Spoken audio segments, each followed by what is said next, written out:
मुंबई की झिलमिलाती रातों में सिंघानिया हवेली किसी भव्य राजमहल की तरह चमक रही थी। चारों ओर बेशकीमती इत्र की महक और महंगे फूलों की सजावट ने वातावरण को मदहोश कर दिया था। शहर के सबसे रईस और प्रभावशाली लोग वहां मौजूद थे, लेकिन महफिल के केंद्र अर्जुन सिंघानिया के चेहरे पर मुस्कान के पीछे एक गहरी उदासी छिपी थी। उसे यह सारा तामझाम एक सुनहरे पिंजरे की तरह लग रहा था, जहां भावनाएं नहीं बल्कि केवल सौदेबाजी होती थी। उसे अपनी संपत्ति से नफरत होने लगी थी। रेशमी साड़ियों और हीरों के गहनों में लिपटी युवतियां अर्जुन का ध्यान आकर्षित करने की होड़ में लगी थीं। उनकी हंसी में बनावट थी और उनकी आंखों में केवल अर्जुन की तिजोरी की चाबी पाने की चमक थी।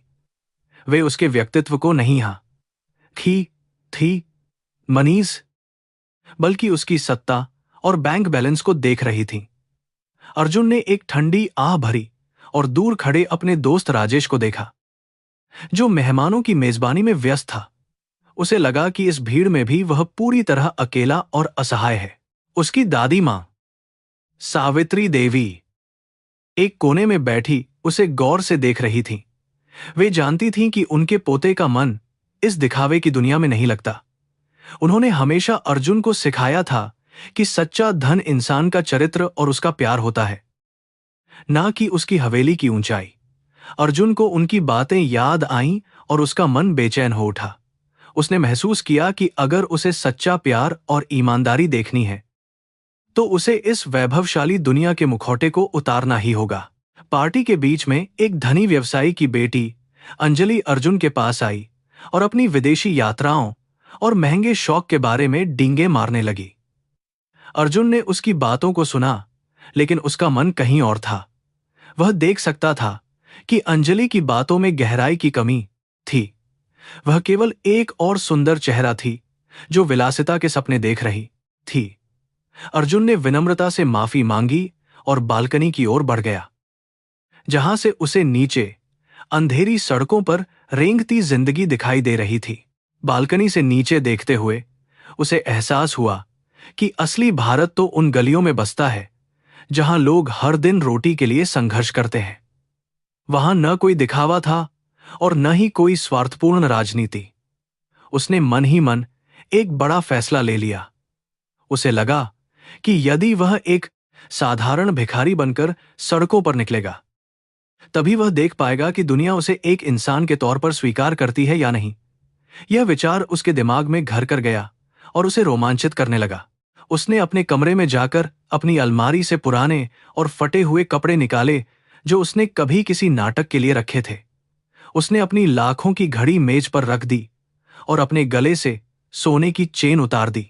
शीशे में देखते हुए उसे अपना एक नया रूप नजर आया, जो दुनिया की नजरों में तुच्छ था, लेकिन उसकी अपनी नजरों में आजाद था। उसने तय किया कि वह अगले कुछ हफ्तों तक एक गुमनाम जिंदगी जिएगा, जहां कोई उसे नहीं पहचानेगा। आधी रात के करीब जब पार्टी खत्म हो रही थी, अर्जुन चुपचाप पिछले दरवाजे से हवेली से बाहर निकल गया। उसने अपनी चमचमाती कारों की चाबियां छोड़ दीं और पैदल ही उन अंधेरी गलियों की ओर चल पड़ा जहां गरीबी का नग्न नृत्य होता था। उसके पैर नंगे थे और हाथों में एक पुराना कटोरा था।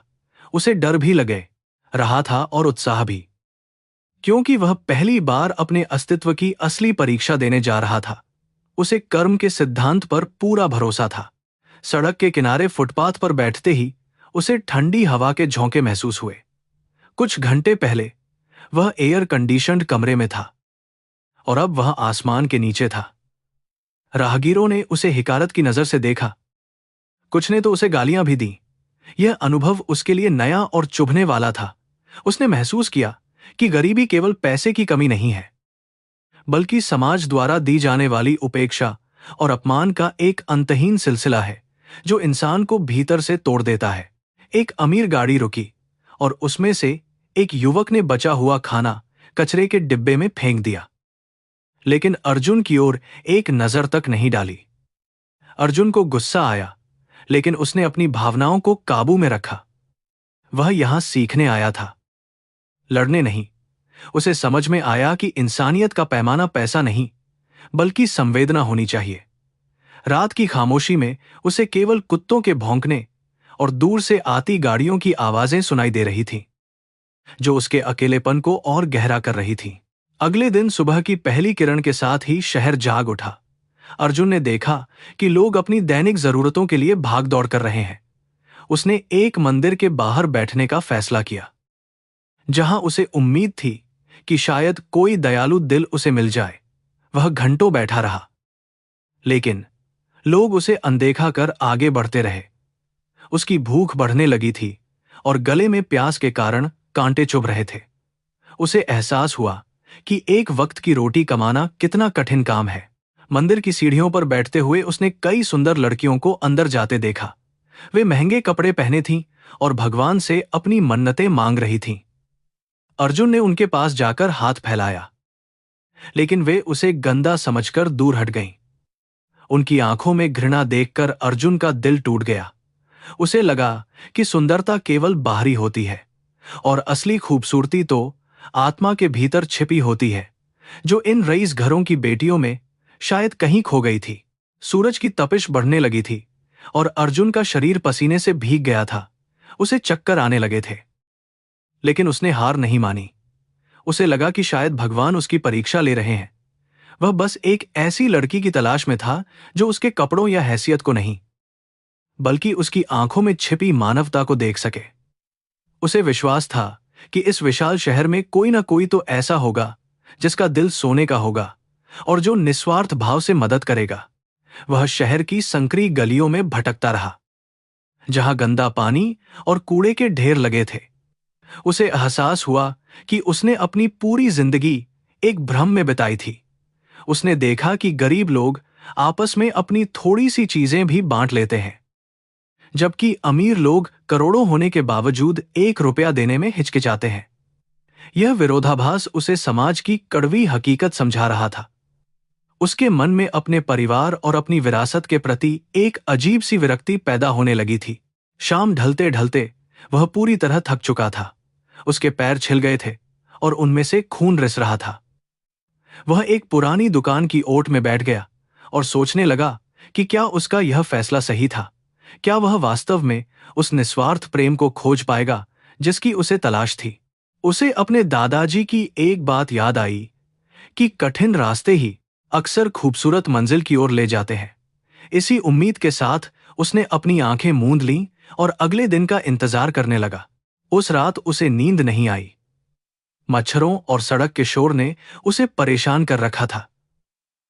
उसे अपनी हवेली के नरम गद्दे याद आए, लेकिन उसने खुद को समझाया कि यह संघर्ष ही उसे नया जन्म देगा।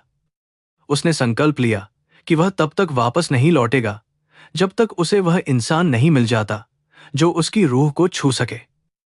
उसकी यह यात्रा अब केवल एक लड़की की तलाश नहीं थी, बल्कि खुद को पहचानने और समाज के असली चेहरे को देखने की कोशिश बन गई थी। अगले दिन उसने धारावी की ओर रुख किया, जहां एशिया की सबसे बड़ी झोपड़पट्टी थी। वहां की भीड़ और गंदगी देखकर उसका दिल दहल गया, लेकिन उसने अपनी हिम्मत नहीं हारी। उसे लगा कि शायद यहीं कहीं वह हीरा छिपा होगा जिसे वह खोज रहा था। उसने एक टूटी हुई बेंच पर बैठकर लोगों को देखना शुरू किया। वहां जिंदगी अपनी पूरी सादगी और संघर्ष के साथ मौजूद थी। उसे महसूस हुआ कि असली त्याग और ममता यहीं के लोगों के दिलों में बसती है। तभी उसकी नजर एक छोटी सी चाय की दुकान पर पड़ी, जहां एक लड़की बहुत तन्मयता से काम कर रही थी। उसने साधारण सी सूती साड़ी पहनी थी और उसके चेहरे पर एक अलौकिक शांति थी। वह गरीब लग रही थी, लेकिन उसकी आंखों में एक अजीब सी चमक थी जो अर्जुन को अपनी ओर खींच रही थी। अर्जुन ने तय किया कि वह उसके पास जाएगा और देखेगा कि वह एक भिखारी के प्रति कैसा व्यवहार करती है। उसके दिल की धड़कनें तेज होने लगी थीं। अर्जुन धीरे धीरे उस दुकान की ओर बढ़ा। उसने देखा कि वह लड़की न केवल ग्राहकों को चाय दे रही थी, बल्कि पास में बैठे एक बूढ़े भिखारी को भी बड़े प्यार से बिस्किट खिला रही थी। उसके चेहरे पर कोई शिकन नहीं थी, बल्कि एक संतोष था जो अर्जुन ने कभी अपनी रईस पार्टियों में नहीं देखा था। अर्जुन को लगा कि शायद उसकी तलाश यहीं खत्म होने वाली है। उसने अपना कटोरा आगे बढ़ाया और कांपती आवाज में कुछ खाने के लिए मांगा, लड़की ने ऊपर देखा और अर्जुन की आंखों में झांका। उसकी नजरों में घृणा नहीं, बल्कि करुणा थी। उसने तुरंत एक गर्म रोटी और थोड़ी सी सब्जी अर्जुन के कटोरे में डाल दी। अर्जुन की आंखों में आंसू आ गए। उसे पहली बार किसी ने एक इंसान की तरह देखा था, न कि किसी बोझ की तरह। उसने महसूस किया कि यह वही स्पर्श था जिसकी उसे वर्षों से तलाश थी। उस लड़की का नाम मीरा था, जैसा कि बाद में उसे पता चला। मीरा ने अर्जुन से पूछा कि क्या उसे और कुछ चाहिए। उसकी आवाज में एक मिठास थी जो अर्जुन के घावों पर मरहम की तरह काम कर रही थी। अर्जुन ने सिर हिलाकर मना कर दिया और चुपचाप रोटी खाने लगा। उसे वह सूखी रोटी दुनिया के सबसे महंगे व्यंजनों से ज्यादा स्वादिष्ट लगी। उसे लगा कि जैसे भगवान ने खुद उसे यह प्रसाद दिया हो। उसने मीरा के चेहरे को अपने दिल में बसा लिया और वहीं बैठकर उसे देखने लगा। मीरा का व्यवहार पूरी तरह स्वाभाविक था। वह हर किसी के साथ उसी शालीनता से पेश आ रही थी। अर्जुन ने गौर किया कि वह कितनी मेहनत कर रही थी और फिर भी उसके चेहरे पर मुस्कान बनी हुई थी। वह समाज के सबसे निचले तबके से थी, लेकिन उसका दिल किसी रानी से भी बड़ा था। अर्जुन को अपने धन पर शर्म आने लगी, क्योंकि उसने कभी किसी के लिए इतना निस्वार्थ भाव से कुछ नहीं किया था। यह एहसास उसे बदलने लगा था। जैसे जैसे दिन ढला, अर्जुन को समझ आने लगा कि प्यार कोई वस्तु नहीं है जिसे खरीदा जा सके, बल्कि यह एक एहसास है जो केवल त्याग और निस्वार्थ भाव से ही प्राप्त होता है। उसने तय किया कि वह अगले कुछ दिनों तक यहीं रहेगा और मीरा के बारे में और जानने की कोशिश करेगा। उसे अपनी पुरानी जिंदगी अब एक धुंधले सपने की तरह लगने लगी थी। वह अब सार्केड, मेंडलारा, आज की बांसी भारती अर्जुन सिंघानिया नहीं, बल्कि एक साधारण आकाश बन चुका था। अर्जुन ने महसूस किया कि कर्मा का चक्र अब घूम चुका है। उसने अपनी सुख सुविधाओं को छोड़कर जो रास्ता चुना था, वह उसे मानवता के सबसे करीब ले आया था। मीरा के रूप में उसे वह उम्मीद की किरण दिखी थी जो उसे इस अंधेरे से बाहर निकाल सकती थी। उसे पता था कि मंजिल अभी दूर है और चुनौतियां बहुत हैं, लेकिन उसने अपना पहला कदम मजबूती से बढ़ा दिया था। उसके दिल में अब शांति और संकल्प दोनों थे। उस रात अर्जुन ने उसी चाय की दुकान के पास एक पेड़ के नीचे शरण ली। उसने सोचा कि कैसे एक छोटी सी रोटी ने उसे वह सुकून दिया जो करोड़ों रुपये नहीं दे सके।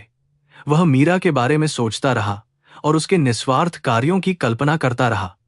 उसे लगा कि जीवन का असली उद्देश्य दूसरों के काम आना ही है। इसी सकारात्मक विचार के साथ वह गहरी नींद में सो गया, जहां उसे सुनहरे भविष्य के सपने आने लगे थे। मुंबई की सुबह चिलचिलाती धूप के साथ शुरू हुई, जो फुटपाथ पर सोए लोगों के लिए किसी सजा से कम नहीं थी। अर्जुन, जो अब आकाश बन चुका था, ने अपनी आंखें खोलीं और उसे अपनी मुलायम मखमली चादरों की कमी महसूस हुई। चारों ओर गाड़ियों का शोर और प्रदूषित हवा का झोंका उसे अपनी नई हकीकत का एहसास करा रहा था। उसने अपने शरीर पर रेंगती चींटियों को हटाया और उठकर खड़ा हुआ। उसका गला प्यास से सूख रहा था और पेट में भूख की आग धीरे धीरे सुलगने लगी थी। उसने उन गगनचुंबी इमारतों की ओर देखा जो बादलों से बातें कर रही थीं, जहां कभी उसका अपना साम्राज्य हुआ करता था। उसे याद आया कि कैसे वह एयर कंडीशन्ड कारों में बैठकर इन सड़कों से गुजरता था, बिना यह सोचे कि बाहर की दुनिया कितनी बेरहम है। आज वह उसी बेरहम दुनिया का एक अदना सा हिस्सा था, जिसे कोई पहचानता तक नहीं था। उसने पास के एक सार्वजनिक नल से पानी पीने की कोशिश की, लेकिन वहां लगी लंबी कतार और लोगों के धक्का मुक्की ने उसे पीछे धकेल दिया। वह एक बड़े शॉपिंग मॉल के गेट पर गया, जहां सजे धजे लोग अंदर जा रहे थे। उसने हिम्मत जुटाकर एक अमीर दंपत्ति के सामने हाथ फैलाया, लेकिन बदले में उसे केवल नफरत भरी निगाहें मिली। उस औरत ने अपने रेशमी दुपट्टे से अपनी नाक ढक ली, मानो आकाश से कोई भयानक बदबू आ रही हो। उसके पति ने सुरक्षाकर्मी को इशारा किया और अगले ही पल आकाश को धक्के मारकर वहां से भगा दिया गया। गिरते संभलते उसने महसूस किया कि यह गरीबी एक संक्रामक बीमारी की तरह देखी जाती है, जिससे हर कोई बचना चाहता है। सड़क के किनारे बैठते ही उसकी नजर एक विशाल बिलबोर्ड पर पड़ी, जिस पर उसकी खुद की तस्वीर चमक रही थी। वह एक नई निवेश योजना का विज्ञापन था, जिसमें वह सूट बूट पहने आत्मविश्वास से मुस्कुरा रहा था। वह हंसा, एक ऐसी हंसी जो दर्द और व्यंग्य से भरी थी। ऊपर चमकता हुआ वह अर्जुन और नीचे धूल में बैठा यह आकाश, दोनों के बीच मीलों का फासला था। उसे आश्चर्य हुआ कि क्या कोई उस विज्ञापन वाले चेहरे और इस फटे पुराने कपड़े वाले चेहरे के बीच की समानता देख पाएगा। दोपहर की धूप अब असहनीय हो चुकी थी और उसके नंगे पैर सड़क की तपिश से जलने लगे थे। वह एक मंदिर के बाहर बैठ गया, जहां भक्तों की भीड़ उमड़ रही थी। लोग भगवान को सोने चांदी के चढ़ावे चढ़ा रहे थे, लेकिन बाहर बैठे भूखे इंसानों के लिए उनके पास एक सिक्का भी नहीं था। यह पाखंड देखकर अर्जुन का खून खौल उठा, लेकिन वह असहाय था। उसे एहसास हुआ कि धर्म अक्सर केवल दिखावे का साधन बन जाता है, जबकि असली सेवा और दया का वास तो कहीं और ही होता है। तभी एक बूढ़ा भिखारी उसके पास आया और अपनी फटी हुई बोरी का एक कोना उसे बैठने के लिए दे दिया। उस बूढ़े ने अपनी सूखी हुई रोटी का एक टुकड़ा तोड़कर अर्जुन की ओर बढ़ाया और मुस्कुराते हुए बोला कि यहां जिंदा रहने के लिए पत्थर दिल होना पड़ता है। अर्जुन की आंखों में आंसू आ गए, जिसे वह पूरी दुनिया समझता था। उसने उसे दुत्कारा था, और जिसे वह कुछ नहीं समझता था, उसने अपनी आधी रोटी दे दी। उसने सीखा कि करुणा का अमीरी से कोई लेना देना नहीं होता है। शाम होते होते आसमान में काले घने बादल छा गए और बिजली कड़कने लगी। मुंबई की मानसून की बारिश शुरू होने वाली थी, जो बेघरों के लिए किसी प्रलय से कम नहीं होती। ठंडी हवाएं चलने लगीं और धूल भरी आंधी ने आंखों में जलन पैदा कर दी। अर्जुन ने किसी छत की तलाश में इधर उधर भागना शुरू किया, लेकिन हर जगह पहले से ही लोगों की भीड़ जमा थी। उसे अपनी हवेली के गर्म कमरे और खिड़की से गिरती बूंदों को देखने का वो सुखद एहसास याद आया, जो अब एक बोझ बन गया था। अचानक बारिश शुरू हो गई, मानो आसमान ने अपना सारा दुख जमीन पर उंडेल दिया हो। कुछ ही मिनटों में सड़कें दरिया बन गईं और अर्जुन पूरी तरह भीग गया। उसके फटे हुए कपड़े उसके शरीर से चिपक गए और उसे ठंड से कंपकंपी होने लगी। उसने एक बंद दुकान के छज्जे के नीचे छिपने की कोशिश की, लेकिन वहां का पानी टपक रहा था। उसे लगा कि शायद उसकी यह परीक्षा बहुत कठिन होने वाली है। उसकी हिम्मत जवाब देने लगी थी और उसे अपनी स्थिति पर पछतावा होने लगा था। उसी मूसलाधार बारिश के बीच उसने एक धुंधली सी रोशनी देखी। वह मीरा की चाय की छोटी सी दुकान थी, जो अब भी खुली हुई थी। वहां एक पुरानी तिरपाल तनी हुई थी, जिसके नीचे कुछ लोग खड़े होकर चाय की चुस्कियां ले रहे थे। अर्जुन लड़खड़ाते हुए उस ओर बढ़ा। उसके पैर कीचड़ में ढंस रहे थे। उसे लगा कि अगर उसे अभी सहारा नहीं मिला तो वह बेहोश हो जाएगा। वह दुकान के पास जाकर एक खंभे के सहारे बैठ गया। उसकी सांसें तेज चल रही थीं और चेहरा पीला पड़ गया था। मीरा ने देखा कि एक नया शख्स बारिश में पूरी तरह भीग कर कांप रहा है। उसने बिना कुछ सोचे अपना काम रोका और अंदर से एक पुराना सूखा तौलिया लेकर आई। उसने वह तौलिया अर्जुन की ओर फेंकते हुए कहा कि इसे ओढ़ लो, वरना ठंड लग जाएगी। अर्जुन ने कांपते हाथों से उस तौलिए को पकड़ा, जिसमें से अदरक और इलायची की हल्की सी महक आ रही थी। वह केवल एक कपड़ा नहीं था, बल्कि मीरा की ममता का एक छोटा सा हिस्सा था, जिसने उसे जीवनदान दिया था। थोड़ी देर बाद मीरा ने एक पीतल के गिलास में गर्मा गर्म चाय और 2 बिस्कुट लाकर अर्जुन के हाथ में रख दिए। उसने धीरे से कहा कि घबराओ मत, यह बारिश जल्द ही रुक जाएगी, तब तक यहां बैठ सकते हो। अर्जुन ने चाय का पहला घूंट लिया और उसे महसूस हुआ कि उसकी रूह तक गर्म हो गई है। उसने मीरा के चेहरे पर वह सादगी देखी जो उसे करोड़ों की संपत्ति में कभी नहीं मिली थी। उसकी आंखों की मासूमियत ने अर्जुन के सारे अहंकार को पल भर में राख कर दिया था। मीरा के पास एक छोटी सी मटकी थी, जिसमें वह अपनी दिन भर की कमाई जमा करती थी।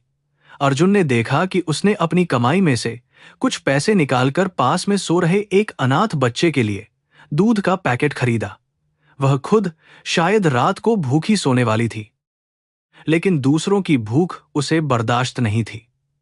अर्जुन ने मन ही मन सोचा कि क्या वास्तव में कोई इंसान इतना महान हो सकता है। उसे अपनी धन दौलत और अपने परिवार के संकीर्ण विचारों पर घृणा होने लगी, जो केवल मुनाफे की बात करते थे। रात गहराती जा रही थी और बारिश भी अब धीमी हो गई थी। मीरा अपनी दुकान समेटने लगी थी, लेकिन उसने अर्जुन को वहां से जाने के लिए नहीं कहा। उसने एक कोने में कुछ फटे हुए बोरे बिछा दिए और अर्जुन को संकेत दिया कि वह वहां सो सकता है। अर्जुन ने उस धूल भरे फर्श पर लेटने में कोई हिचकिचाहट नहीं दिखाई। उसे लगा कि वह किसी आलीशान बिस्तर पर नहीं, बल्कि सुकून की गोद में है। उस रात उसने पहली बार बिना किसी चिंता या डर के चैन की नींद ली।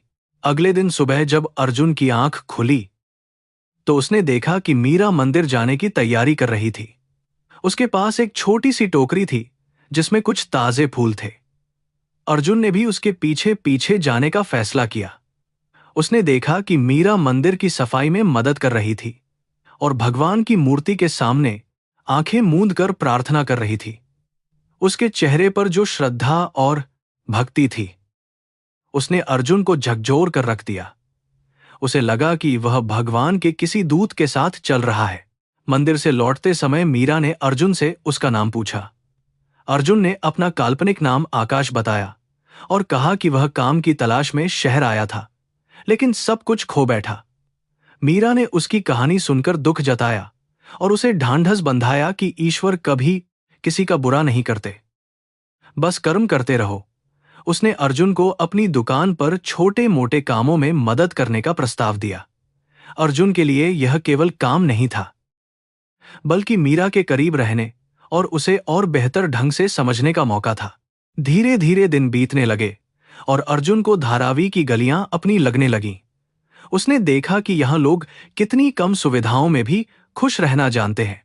उसने मीरा के साथ चाय बनाना, बर्तन धोना और ग्राहकों की सेवा करना शुरू कर दिया। उसकी रईस उंगलियां अब जलने और कटने की आदी हो गई थी।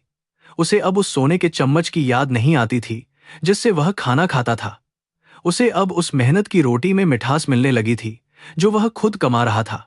मीरा अक्सर शाम को उन बच्चों को पढ़ाती थी जो स्कूल नहीं जा सकते थे। वह जमीन पर बैठकर उन्हें वर्णमाला और अच्छी बातें सिखाती थी। अर्जुन को यह देखकर गहरा प्रभाव पड़ा कि वह अपनी सीमित शिक्षा के बावजूद समाज को कुछ देने की कोशिश कर रही थी। उसने सोचा कि उसके पास इतना पैसा है, लेकिन उसने कभी शिक्षा के प्रसार के लिए कुछ नहीं किया। उसने मन ही मन फैसला किया कि यदि वह कभी वापस लौटा तो वह मीरा के इन सपनों को जरूर पूरा करेगा। एक दिन दुकान पर कुछ गुंडे आए और उन्होंने मीरा से हफ्ता वसूली की मांग की।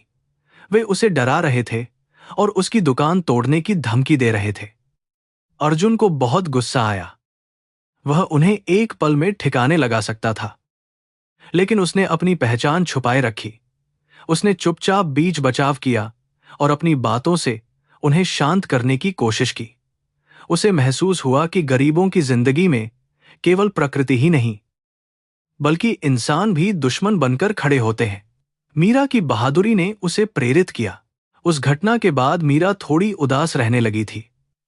अर्जुन ने उससे बात करने की कोशिश की तो उसने बताया कि वह इन पैसों को बचाकर एक अनाथालय खोलना चाहती है। उसे डर था कि अगर यह गुंडे ऐसे ही पैसे लेते रहे तो उसका सपना कभी पूरा नहीं हो पाएगा। अर्जुन ने उसे भरोसा दिलाया कि सब ठीक हो जाएगा और वह उसकी हर संभव मदद करेगा। उसने महसूस किया कि मीरा का प्यार केवल उसके लिए नहीं, बल्कि पूरी मानवता के लिए था। उसका सम्मान और बढ़ गया। अर्जुन ने महसूस किया कि कर्मा का फल केवल बुरा नहीं होता, बल्कि अच्छे कर्मों का फल भी मिलता है। उसे लगा कि शायद भगवान ने ही उसे यहां भेजा है ताकि वह जीवन के असली मायने सीख सके। वह अब केवल एक दर्शक नहीं था, बल्कि इस संघर्षपूर्ण जीवन का एक सक्रिय भागीदार बन चुका था। उसने अपनी पुरानी जिंदगी की सुख सुविधाओं को पूरी तरह भुला दिया था और मीरा के साथ बिताया हर पल उसके लिए अनमोल हो गया था। उसे अपनी मंजिल मिल चुकी थी। शाम की लालिमा जब आसमान पर छाई तो अर्जुन और मीरा दुकान के बाहर बैठे चाय पी रहे थे। उन दोनों के बीच एक अनकहा रिश्ता पनप रहा था जो शब्दों से परे था। अर्जुन ने मीरा की आंखों में देखा और उसे लगा कि वह अपनी पूरी जिंदगी इसी सादगी में बिता सकता है।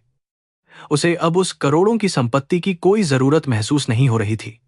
वह अब आकाश के रूप में खुश था क्योंकि उसे वह मिल गया था जो अर्जुन सिंघानिया कभी नहीं पा सका।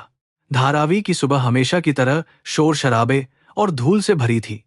पतली गलियों में लोगों की भीड़ और गंदे पानी की नालियां समाज की कड़वी सच्चाई बयां कर रही थीं। लेकिन इन सबके बीच मीरा की चाय की दुकान एक पवित्र मंदिर की तरह शांत और शीतल महसूस होती थी। अर्जुन, जो अब पूरी तरह से आकाश के रूप में ढल चुका था, सुबह जल्दी उठकर दुकान की सफाई करता और लकड़ी के कोयले जलाता ताकि चाय बन सके। मीरा जब सुबह की पूजा करती थी तो उसके चेहरे पर जो नूर आता था वह करोड़ों के हीरों से कहीं ज्यादा चमकता था। अर्जुन चुपचाप एक कोने में बैठकर उसे देखता रहता और सोचता कि असली अमीरी तो दिल की शांति में है। वह उसे केवल एक साधारण लड़की नहीं बल्कि एक दैवीय शक्ति की तरह महसूस करता था। उसके छोटे छोटे हाथ जब भक्तों और मजदूरों के लिए चाय के गिलास भरते थे तो उसमें सेवा का अनूठा भाव नजर आता था। काम के दौरान उनके बीच बहुत कम बातें होती थीं, लेकिन खामोशी में भी एक गहरा संवाद चलता रहता था। अर्जुन ने महसूस किया कि मेहनत का पसीना बहने के बाद जो सुकून मिलता है वह जिम की वर्कआउट में कभी नहीं मिला। वह अब चाय के गिलास धोना और ग्राहकों का हिसाब रखना बखूबी सीख गया था। कभी कभी मीरा उसे देखकर मुस्कुरा देती और उसकी वह एक मुस्कान अर्जुन की सारी थकान को पल भर में दूर कर देती थी और उसे नई ऊर्जा से भर देती थी। एक दिन एक भूखा बच्चा दुकान के पास आया और उम्मीद भरी नजरों से समोसों की ओर देखने लगा। मीरा के पास उस वक्त कमाई के नाम पर बहुत कम पैसे थे, फिर भी उसने बिना हिचकिचाए उस बच्चे को 2 समोसे और गर्म दूध दे दिया। अर्जुन ने देखा कि मीरा ने अपनी खुद की दोपहर की रोटी उसी बच्चे के नाम कर दी थी। यह देखकर अर्जुन का हृदय भर आया और उसे लगा कि त्याग की असली परिभाषा तो किताबी बातों में नहीं बल्कि ऐसे कामों में है। रात के समय जब वे दोनों दुकान के बाहर बैठते तो अर्जुन अक्सर अपनी पुरानी जिंदगी के बारे में सोचता। उसे अपनी वह आलीशान गाड़ी याद आती जो इस एक दुकान की कीमत से 10 गुना महंगी थी।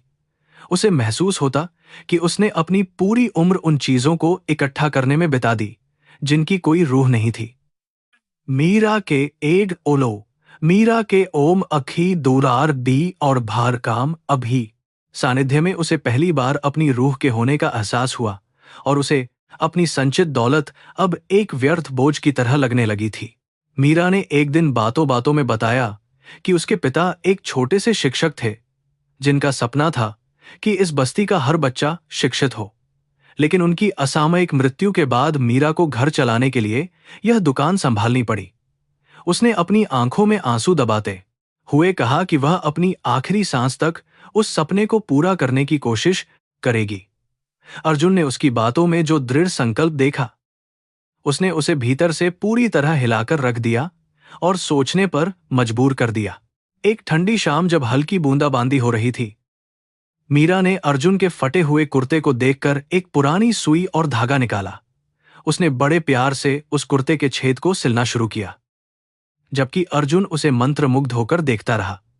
उस पल में अर्जुन को लगा कि दुनिया की सबसे महंगी डिजाइनर पोशाक भी उस फटे हुए कुर्ते का मुकाबला नहीं कर सकती जिसे मीरा के हाथों ने छुआ था। उसे अपनी इस गरीबी और सादगी से अब प्रेम होने लगा था। पड़ोस की एक बूढ़ी औरत अचानक बीमार पड़ गई और उसके पास दवा खरीदने के लिए बिल्कुल पैसे नहीं थे। मीरा ने अपनी छोटी सी मटकी में जमा किए हुए पैसे बिना किसी झिझक के उसे दे दिए, यह जानते हुए भी कि अगले दिन दुकान के लिए राशन खरीदने में उसे बहुत दिक्कत होगी। अर्जुन ने जब उससे पूछा कि वह ऐसा क्यों करती है तो उसने शांत भाव से उत्तर दिया कि कर्मा कभी उधार नहीं रखता। हम जो देते हैं वही लौट कर आता है। अर्जुन ने महसूस किया कि उसकी पूरी औपचारिक शिक्षा और डिग्री इस अनपढ़ लेकिन समझदार लड़की के सामने बहुत तुच्छ थी। उसने जीवन के सबसे बड़े और महत्वपूर्ण सबक इन तंग गलियों और भूखे पेटों के बीच रहकर सीखे थे। वह अब केवल एक आकाश नहीं था, बल्कि वह एक ऐसा इंसान बन रहा था जो दूसरों के गहरे दर्द को महसूस कर सकता था। उसे अब अपनी पहचान छुपाने का कोई दुख नहीं था, बल्कि वह इस नई पहचान में गर्व महसूस कर रहा था। धीरे धीरे उनके बीच विश्वास का एक ऐसा मजबूत पुल बन गया जिस पर दुनिया का कोई भी तूफान असर नहीं कर सकता था। मीरा ने अर्जुन को अपनी जिंदगी की छोटी छोटी खुशियां और छिपे हुए गम साझा करना शुरू कर दिया। उसने उसे बताया कि कैसे वह बचपन में बारिश के गंदे पानी में कागज की नावें चलाती थी। अर्जुन ने उसकी सादगी और मासूमियत में अपनी खोई हुई बचपन की मधुर यादें ढूंढ लीं और उसे लगा कि वह पहली बार सच में जी रहा है। अर्जुन अक्सर सोचता कि अगर उसके शहर की वो अमीर और आधुनिक लड़कियां यहां होतीं, तो शायद इस धूल को देखकर ही बेहोश हो जातीं। उनकी सुंदरता केवल महंगे क्रीम और लोशन की मोहताज थी, जबकि मीरा की सुंदरता उसके कठिन परिश्रम और करुणा से चमकती थी। उसे अब समझ में आ रहा था कि उसकी दादी की बातों में कितनी सच्चाई थी। सच्चा प्यार वह नहीं जो केवल बाहरी संपत्ति देखे, बल्कि वह है जो सादगी में भी सच्ची दिव्यता को देख सके। इस यात्रा ने अर्जुन को भारतीय समाज की उन कड़वी परतों से रूबरू कराया जिन्हें वह अपने महल में रहकर कभी देखना ही नहीं चाहता था। उसने देखा कि गरीबी केवल संसाधनों का अभाव नहीं है, बल्कि यह एक निरंतर युद्ध है जो रोज आत्मसम्मान के साथ लड़ा जाता है। मीरा उस कठिन युद्ध की एक महान योद्धा थी, जो बिना किसी शिकायत के हर चुनौती का सामना कर रही थी। अर्जुन का मन उसके लिए अटूट श्रद्धा और निस्वार्थ प्रेम से भर गया था। हर शाम जब सूरज धीरे धीरे डूबता और आसमान में सिंदूरी लालिमा छाती, तो वे दोनों साथ बैठकर मंदिर की घंटियों की गूंज सुनते थे। वह पवित्र आवाज अर्जुन के कानों में किसी दिव्य संगीत की तरह बजती थी, जो उसे असीम सुकून का एहसास कराती थी। उसने गहराई से महसूस किया कि सुख केवल बड़े बंगलों में नहीं होता, बल्कि एक टूटी हुई बेंच पर बैठकर अपनों के साथ वक्त बिताने में भी होता है। उसकी आत्मा अब पूरी तरह सादगी में रंग चुकी थी। अर्जुन ने मन ही मन ईश्वर को बार बार धन्यवाद दिया कि उन्होंने उसे जीवन के इस अनूठे मोड़ पर लाकर खड़ा किया। उसने सोचा कि अगर वह अपनी आलीशान कार से बाहर नहीं निकलता, तो वह इस अनमोल मानवीय रत्न को कभी नहीं ढूंढ पाता। उसे कर्मा के उस रहस्यमयी चक्र पर अटूट विश्वास हो गया, जिसने उसे एक भिखारी बनाया ताकि वह वास्तव में राजा बन सके। दौलत से नहीं, बल्कि अपने विशाल दिल और महान विचारों से। उसकी जिंदगी अब सार्थक थी, लेकिन उसे यह भी पता था कि यह सच हमेशा के लिए दुनिया से छुपा नहीं रह सकता। उसे डर था कि जब मीरा को उसकी असलियत पता चलेगी, तो क्या वह उसे माफ कर पाएगी या उसे ठगा हुआ महसूस होगा? क्या वह इसे उसका सच्चा प्यार समझेगी या फिर एक अमीर आदमी का क्रूर मजाक? यह कठिन सवाल उसे अंदर ही अंदर परेशान करने लगा था। लेकिन उसने फैसला किया कि फिलहाल वह इसी सुंदर पल में जिएगा और मीरा के सपनों को अपना बनाएगा। धारावी के गरीब लोगों ने भी अब आकाश को अपना लिया था और उसे अपने परिवार का हिस्सा समझने लगे थे। उसे कभी कोई मजदूर चाय मांगता, तो कभी कोई छोटा बच्चा उसे अपनी टूटी हुई गेंद दिखाने आता। उसे उस समुदाय का हिस्सा बनकर जो सम्मान मिला, वह उसके कॉरपोरेट ऑफिस की बड़ी कुर्सियों पर कभी नहीं मिला था। वहां लोग इंसान को उसके काम और व्यवहार से पहचानते थे, उसके सरनेम या बैंक बैलेंस से नहीं। यह बदलाव अर्जुन को महान बना रहा था। बस्ती में एक छोटा सा पारंपरिक उत्सव मनाया जा रहा था, जहां सभी लोग मिलजुलकर खुशी से नाच रहे थे और साधारण पकवान खा रहे थे। मीरा ने अर्जुन को भी उसमें शामिल होने के लिए प्रोत्साहित किया। अर्जुन ने पहली बार बिना किसी औपचारिक लिबास के सबके साथ ढोल की थाप पर पूरी मस्ती में नृत्य किया। उस क्षण में वह भूल गया कि वह एक अरबपति है। वह बस एक खुश इंसान था जो अपनी जिंदगी का असली जश्न मना रहा था। मीरा ने उस रात अर्जुन को एक छोटी सी भगवान गणेश की मूर्ति भेंट की, जो उसने खुद मिट्टी से बनाई थी। उसने कहा कि यह तुम्हारी रक्षा करेगा और तुम्हें कभी अकेलेपन का एहसास नहीं होने देगा। अर्जुन ने उस मिट्टी की मूर्ति को अपने सीने से लगा लिया और उसकी आंखों से एक गर्म आंसू टपक पड़ा। उसे लगा कि मीरा आंसू टपक पड़ा ने उसे केवल एक मूर्ति नहीं, बल्कि अपना पूरा विश्वास और भविष्य सौंप दिया है। रात की गहरी खामोशी में, जब पूरी बस्ती सो रही थी, अर्जुन और मीरा एक दूसरे के पास बैठे भविष्य की सुंदर कल्पना कर रहे थे। मीरा अपनी उन अनाथ बच्चों की पाठशाला के बारे में बता रही थी जिसे वह भविष्य में बनाना चाहती थी। अर्जुन ने चुपके से दिल में कसम खाई कि वह इस नेक सपने को दुनिया का सबसे खूबसूरत हकीकत बना देगा। वह अब अपने पुराने जीवन की ओर लौटने की मानसिक तैयारी करने लगा था, लेकिन एक नए संकल्प के साथ। प्रेम और निस्वार्थ त्याग के इस संगम ने अर्जुन की आत्मा को पूरी तरह शुद्ध कर दिया था। वह अब समझ चुका था कि कर्मा केवल सजा देने का जरिया नहीं है, बल्कि यह वह मार्ग है जो हमें अपनी असलियत और मानवता की ओर ले जाता है। मीरा के साथ बिताया गया हर एक दिन उसे एक बेहतर और संवेदनशील इंसान बना रहा था। उसे एहसास हुआ कि उसने न केवल एक लड़की को खोजा था, बल्कि अपनी खोई हुई रूह को भी पा लिया था। एक सुबह जब सूरज की पहली किरण ने धारावी की छतों को छुआ, तो शांति के बजाय वहां एक अजीब सी हलचल महसूस हो रही थी। दूर से भारी मशीनों के गरजने की आवाज आ रही थी, जो धीरे धीरे बस्ती की ओर बढ़ रही थी। लोग डर के मारे अपने घरों से बाहर निकलने लगे। अर्जुन ने जब अपनी आंखें खोली, तो उसने देखा कि पुलिस की एक बड़ी टुकड़ी और पीले रंग के बुलडोजर मुख्य सड़क पर खड़े थे। उसे एहसास हुआ कि आज उसकी परीक्षा का सबसे कठिन दिन आने वाला है। जैसे ही बुलडोजर पास आए, अर्जुन की नजर उन पर लगे एक चमकदार लोगो पर पड़ी। वह सिंघानिया एंटरप्राइजेज का चिन्ह था, जिसे देखकर उसका दिल तेजी से धड़कने लगा। उसे याद आया कि महीनों पहले उसने ही इस क्षेत्र में एक विशाल कमर्शियल कॉम्प्लेक्स बनाने के आदेश पर हस्ताक्षर किए थे। उसे कभी अंदाजा नहीं था कि उसकी एक कलम की ताकत हजारों गरीबों के आशियाने उजाड़ देगी। आज वह अपने ही साम्राज्य के विनाशकारी चेहरे के सामने एक बेबस भिखारी बनकर खड़ा था, जो बेहद डरावना लग रहा था। बस्ती के लोग चीखने चिल्लाने लगे और अपने बच्चों को लेकर इधर उधर भागने लगे। मीरा सबसे आगे खड़ी थी। उसकी आंखों में डर नहीं, बल्कि एक अजीब सी आग थी। उसने अपनी छोटी सी दुकान के सामने खड़े होकर पुलिस अधिकारियों से मिन्नतें करना शुरू किया। उसने कहा कि यह केवल झोपड़ियां नहीं, बल्कि हजारों लोगों की यादें और उनकी पूरी जिंदगी है। लेकिन कानून के रक्षक आज पत्थरों की तरह बेजान थे, जिनके पास आदेशों के अलावा और कोई संवेदना नहीं बची थी, जो बहुत ही दुखद था। पुलिस ने भीड़ को पीछे धकेलने के लिए लाठीचार्ज शुरू कर दिया। चारों ओर कोहराम मच गया और लोग अपनी जान बचाने के लिए भागने लगे।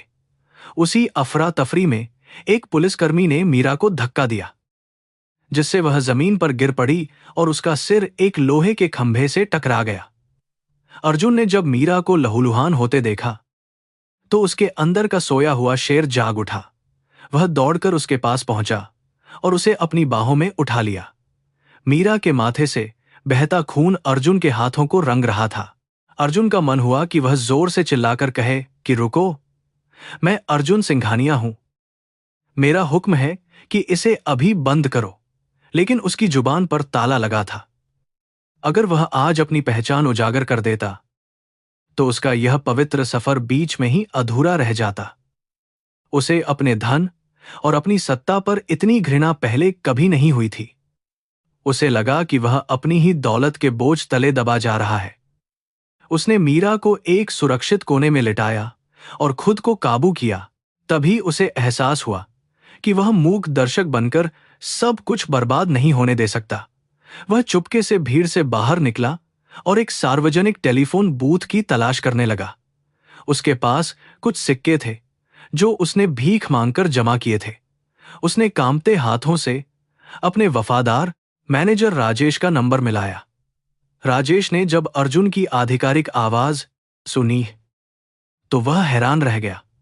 अर्जुन ने बिना कोई कारण बताए उसे आदेश दिया कि धारावी का प्रोजेक्ट अगले 1 घंटे के भीतर तुरंत रद्द कर दिया जाए। अर्जुन ने राजेश से कहा कि अगर एक भी झोपड़ी गिरी तो वह पूरी कंपनी को भंग कर देगा। उसकी आवाज में वह पुरानी सत्ता और कठोरता वापस आ गई थी जिसे उसने त्याग दिया था। राजेश ने तुरंत कार्रवाई करने का वादा किया। फोन रखने के बाद अर्जुन वापस मीरा के पास भागा। वह बुलडोजर अब घरों को तोड़ने के बिल्कुल करीब पहुंच चुके थे। लोग रो रहे थे और भगवान से प्रार्थना कर रहे थे। हर कोई बस एक चमत्कार की उम्मीद कर रहा था जो उन्हें बचा सके। अचानक एक वरिष्ठ पुलिस अधिकारी का फोन बजा और उसके चेहरे के भाव बदल गए। उसने तुरंत अपने मातहतों को रोकने का इशारा किया। कुछ ही मिनटों में बुलडोजरों के इंजन बंद हो गए और वे पीछे हटने लगे। बस्ती में सन्नाटा छा गया और फिर लोग खुशी से झूम उठे। किसी को समझ नहीं आ रहा था कि यह कैसे हुआ, लेकिन सब इसे ईश्वर का चमत्कार मान रहे थे। अर्जुन ने एक लंबी सांस ली और चुपचाप मीरा की चोट साफ करने में लग गया। मीरा ने धीरे से अपनी आंखें खोलीं और अर्जुन को अपने पास पाया। उसने दर्द के बावजूद मुस्कुराते हुए कहा कि देखा आकाश, मैंने कहा था ना कि भगवान कभी गरीबों का साथ नहीं छोड़ते। अर्जुन का दिल यह सुनकर कांप गया। उसे पता था कि आज वह खुद ही भगवान और शैतान दोनों की भूमिका निभा रहा था। उसने मीरा के घाव पर अपनी फटी हुई कमीज का एक टुकड़ा बांधा। उस पल की आत्मीयता इतनी गहरी थी कि शब्दों की जरूरत ही नहीं महसूस हो रही थी। मीरा ने अर्जुन के चेहरे पर लगी धूल को अपने पल्लू से पोंछा। उसकी छुअन में वह ममता थी जो अर्जुन ने अपनी मां की मृत्यु के बाद कभी महसूस नहीं की थी। उसने देखा कि अर्जुन की आंखों में आंसू थे। मीरा को लगा कि वह डर के कारण रो रहा है, इसलिए उसने उसका हाथ थाम लिया और कहा कि अब सब ठीक है, हमारा घर बच गया है। अर्जुन ने मन ही मन सोचा कि वह कभी मीरा को यह नहीं बताएगा कि उसे बचाने वाला ही उसका असल में शिकारी था। उस शाम जब सब कुछ शांत हो गया तो बस्ती के लोगों ने जश्न मनाया। उन्होंने अर्जुन और मीरा को धन्यवाद दिया क्योंकि वे दोनों ही संघर्ष के दौरान सबसे आगे रहे थे। अर्जुन को पहली बार महसूस हुआ कि असली सम्मान पदों से नहीं बल्कि साथ खड़े होने से मिलता है।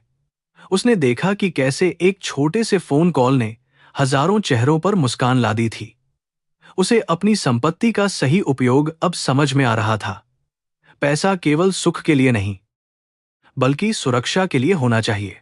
रात को जब मीरा अर्जुन के जख्मों पर हल्दी का लेप लगा रही थी तो उसने बताया कि वह कितनी डरी हुई थी। उसने कहा कि अगर वह दुकान टूट जाती तो उसका अनाथालय का सपना हमेशा के लिए खत्म हो जाता। अर्जुन ने उससे वादा किया कि वह ऐसा कभी नहीं होने देगा।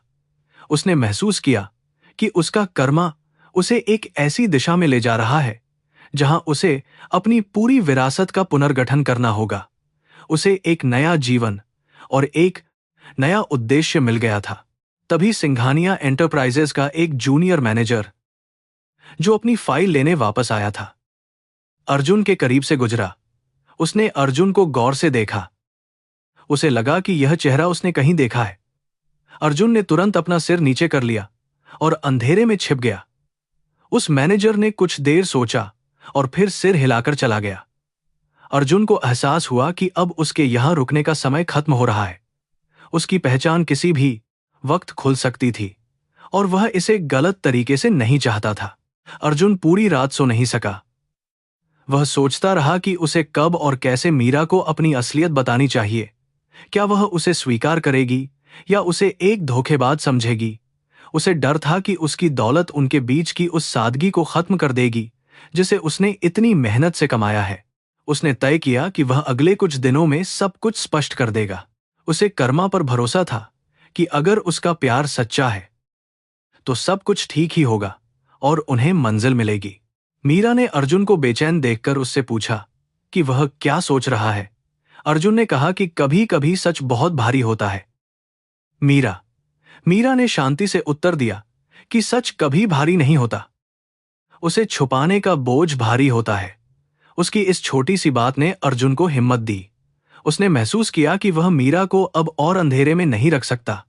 वह सब कुछ देना चाहता था जिसकी वह हकदार थी, लेकिन एक भिखारी आकाश के रूप में नहीं, बल्कि अर्जुन सिंघानिया के रूप में।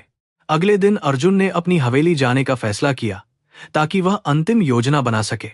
उसने मीरा से झूठ बोला कि वह किसी काम के सिलसिले में शहर के दूसरे हिस्से में जा रहा है।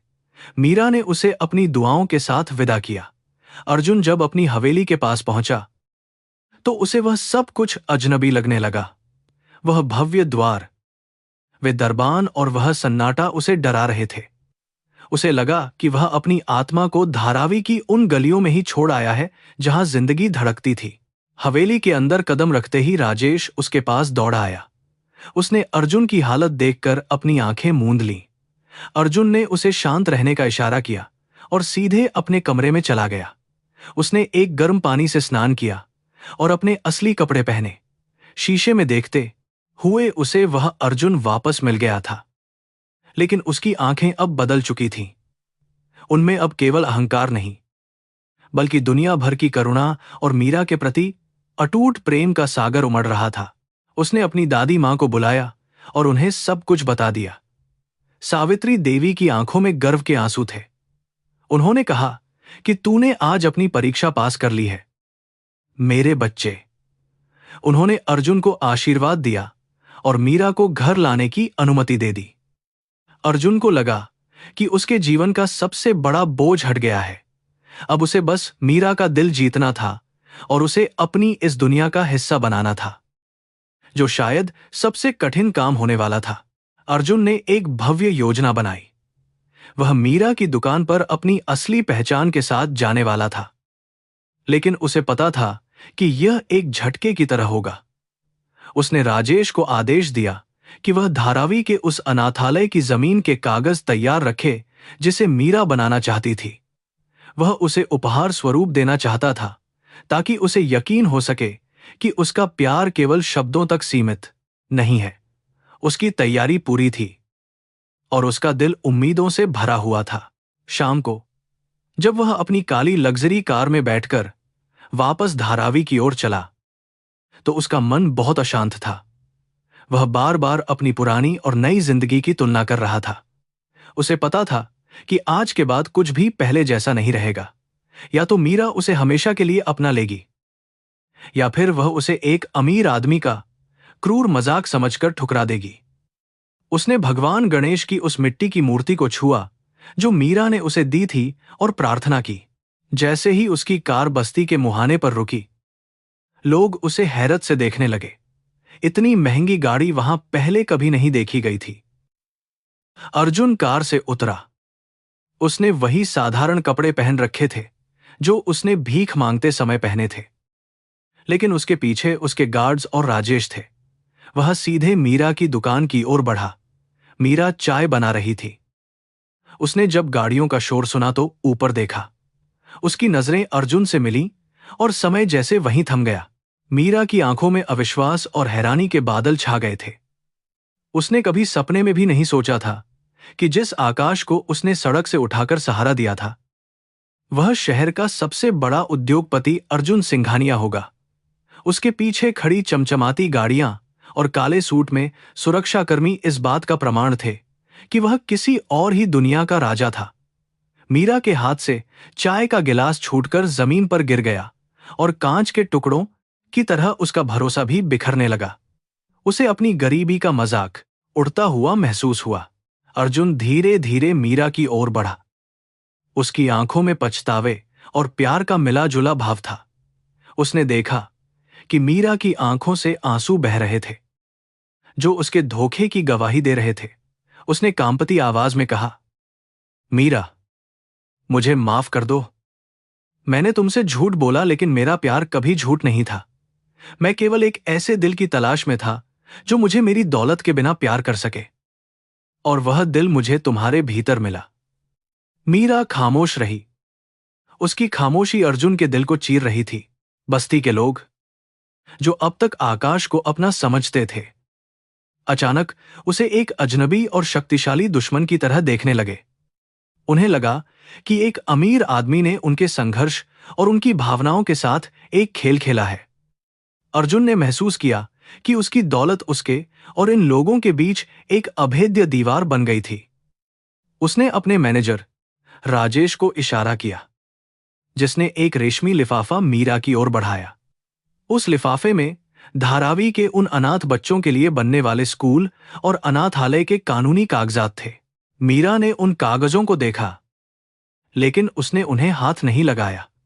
उसकी गरिमा और आत्मसम्मान किसी भी दान से कहीं बड़े थे।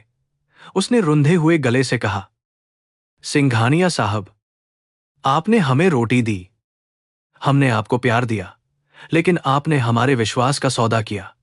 क्या आपकी दौलत इतनी बड़ी है कि आप किसी की रूह को भी एक प्रोजेक्ट समझ लेते हैं? मुझे आपके स्कूल की जरूरत नहीं है, अगर इसकी नींव झूठ पर टिकी हो। मीरा के इन शब्दों ने अर्जुन के अहंकार को पूरी तरह ध्वस्त कर दिया। अर्जुन ने हार नहीं मानी और वहीं सड़क की धूल में घुटनों के बल बैठ गया। एक अरबपति को इस तरह सड़क पर झुकते देख पूरी बस्ती दंग रह गई। उसने मीरा का हाथ पकड़ने की कोशिश की और कहा, यह कोई दान नहीं है मीरा, यह मेरा प्रायश्चित है। मैंने तुम्हारे साथ रहकर सीखा है कि असली जीवन क्या होता है। अगर तुम चाहो तो मैं यह सब कुछ अभी छोड़ सकता हूं और फिर से वही आकाश बन सकता हूं। मुझे बस तुम्हारी क्षमा और तुम्हारा साथ चाहिए, बाकी सब व्यर्थ है। उसी समय अर्जुन की दादी मां सावित्री देवी अपनी पुरानी कार से उतरकर वहां पहुंची। उन्होंने मीरा के सिर पर हाथ रखा और बड़े प्यार से कहा, बेटी, इस लड़के ने बहुत बड़ी गलती की है, लेकिन इसकी नीयत साफ थी। इसने अपनी पूरी जिंदगी महलों में गुजारी थी, जहां प्यार की कमी थी। तुमने इसे न केवल प्यार दिया, बल्कि इसे एक बेहतर इंसान भी बनाया। क्या तुम अपनी ममता के इस अंश को माफ नहीं करोगी? यह अब वही अर्जुन नहीं रहा जो यहां से गया था। दादी मां की ममता भरी बातों और अर्जुन की आंखों में सच देखकर मीरा का पत्थर जैसा दिल धीरे धीरे पिघलने लगा। उसने देखा कि अर्जुन ने अब भी वही फटी हुई कमीज का टुकड़ा अपने घाव पर बांध रखा था जो उसने उसे दिया था। वह समझ गई कि यह दिखावा नहीं, बल्कि एक गहरी आंतरिक तड़प थी। मीरा ने धीरे से अर्जुन को उठने का इशारा किया और अपनी आंखों के आंसू पोंछ लिए। उसने महसूस किया कि कर्मा ने वास्तव में उन्हें एक दूसरे के लिए ही चुना था। मीरा ने कागजात स्वीकार कर लिए, लेकिन एक शर्त रखी।